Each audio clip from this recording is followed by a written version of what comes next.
All right, so I know that there's been big news about the UFC and the WWE collabing to create this business called TKO.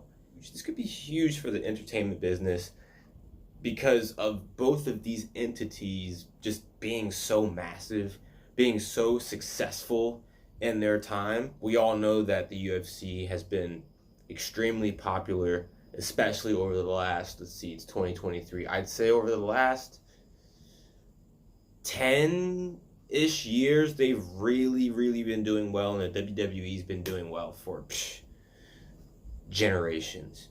And so I really think that this could be a very potentially massive thing. I don't really know what they're going to do as far as entertainment wise, the specifics behind what they're planning on doing, but I do know that with these two entities coming together, it can be something huge. And so I just know that there have been a lot of shifts going on. I saw a little bit of something going on where there have been a lot of layoffs going on, as far as I don't know, like I said, the specifics, but there've been a lot of layoffs going on in order to make this project happen.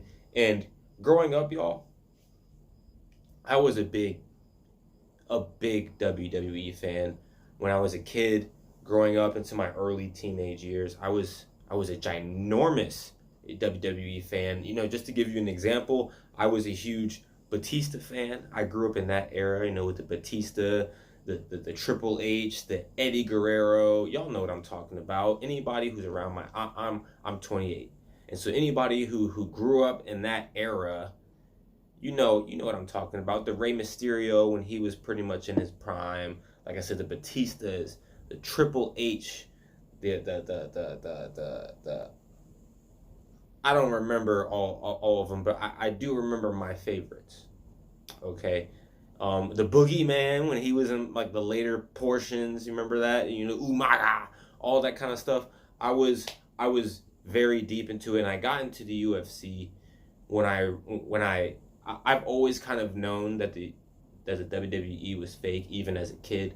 But like when I saw the UFC for the first time, I was instantly hooked because I was like, wait, something that's applicable to real life, and I still get that entertainment factor. I still get that violence factor, but it's real. I don't have to deal with all of the in between, you know, talks and the in between like just crap that you could potentially outgrow as you get older. And that's no slight, that's no diss on people who are into the WWE as they get older into their adult years. I mean, you are into what you're into, and I'm not here to judge people like that. If you're into WWE, more power to you. Like that's your taste. I'm not here to judge that. I'm just saying, based off of my experiences, that when I was growing up, I fell in love with the UFC just because of the rawness, just because of the of course the realistic application of what the UFC brings. And so when I switched over to the UFC, you know, there were the fighters in that current generation were the Tito Ortizes, the Matt Hughes, Randy Couture, you know, Lyoto Machida became a huge staple of mine when it came to the UFC. Who else? You know, Thiago Alves was in the mix. Josh Koscheck. The list goes on as far as, you know, the UFC fighters that I was introduced to. Rampage Jackson.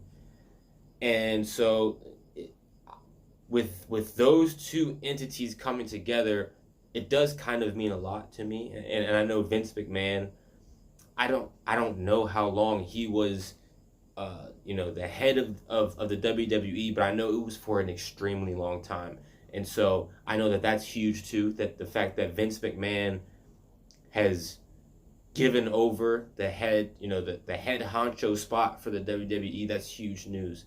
And I'm just going to say this. I think that Vince McMahon did a beautiful job with the WWE. He created or helped create one of the biggest entertainment businesses of all time. Let's be let's be clear. Not only as an owner, but he was also an entertainer in his own right, and that's something that you don't see from a lot of owners. And so hats off to Vince McMahon. He is retiring. He is giving up the title as head of the UFC on top. This man is probably ridiculously rich, and so more power to him. You know, it's always great to see a man, anybody, man or woman, successfully help create a an entity and make it multi. I mean, I would be surprised if it wasn't close to $1 billion, if not $1 billion business the WWE is. So hats off to him. Hats off to the WWE. I'm not currently a WWE fan. I haven't been since probably like 2007 or 8. It's been a very, very long time, but I respect the WWE for what it is. And I think people's problem is that, you know, they don't respect the WWE because they think that it's something that's like not real, bro. You know, watch something that's real. And you don't have to love the WWE. And those who love the WWE don't necessarily have to think that it's real. You know, I respect the WWE for what it is and for what they've accomplished. Like I said, I was a big fan. And so I hope that this new venture that the UFC and the WWE on are successful. I hope that they do huge things. I will definitely be on the lookout for what they choose to do with this new brand called TKO. I don't know what they're going to do, like I said. However, I will keep an eye out for it, and I think that a lot of people who are within the two industries, they should be on the lookout too. I think anybody who's looking to be on a brand new platform that's going to be ginormous, you should really pay attention to what's going on between these two businesses. And that's all I've got for y'all, people. I got a huge nostalgia kick when I found out that these two are coming together.